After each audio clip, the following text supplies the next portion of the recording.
Who said states cannot generate money sufficient enough to survive without borrowing?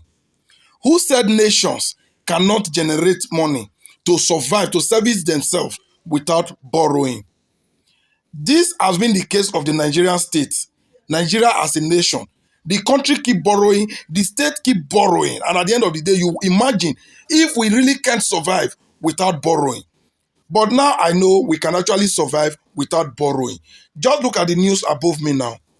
That is Governor Alex Otti of Abia State, who have just disclosed it to newsmen that he has successfully paid 90 billion naira out of the 191 billion naira his administration inherited as Abia State debts.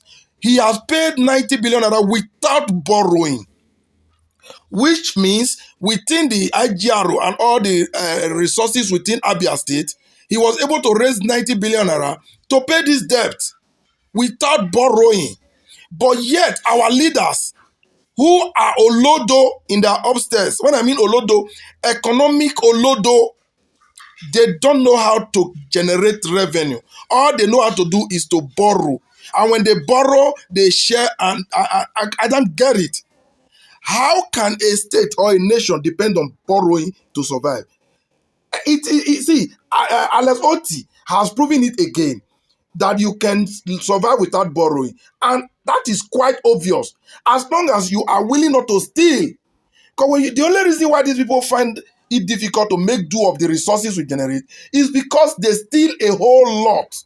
Imagine leaders that want to steal 90%. In every 1,000, they want to steal 900. In every 1 million, they want to steal 900,000.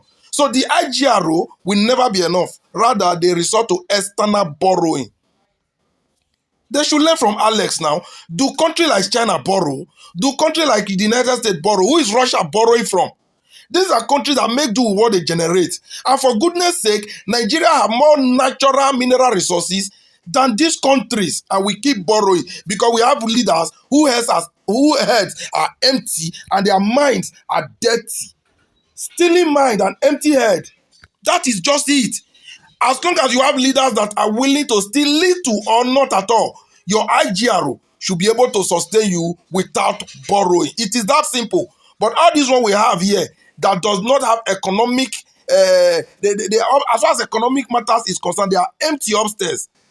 They keep telling you they must borrow. And when they borrow, what do they do with it? Of all the monies that Nigeria have borrowed, where is Nigeria today? No road, no electricity, insecurity is on the rise, nothing.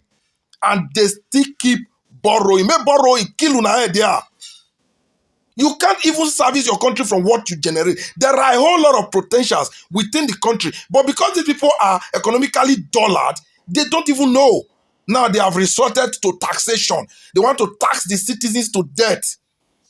And they can, Nigeria is indeed cursed with bad leaders. And the curse not be here. And in case you think that it will get better soon, considering the direction this administration is going, you just have to always remember that this is the worst government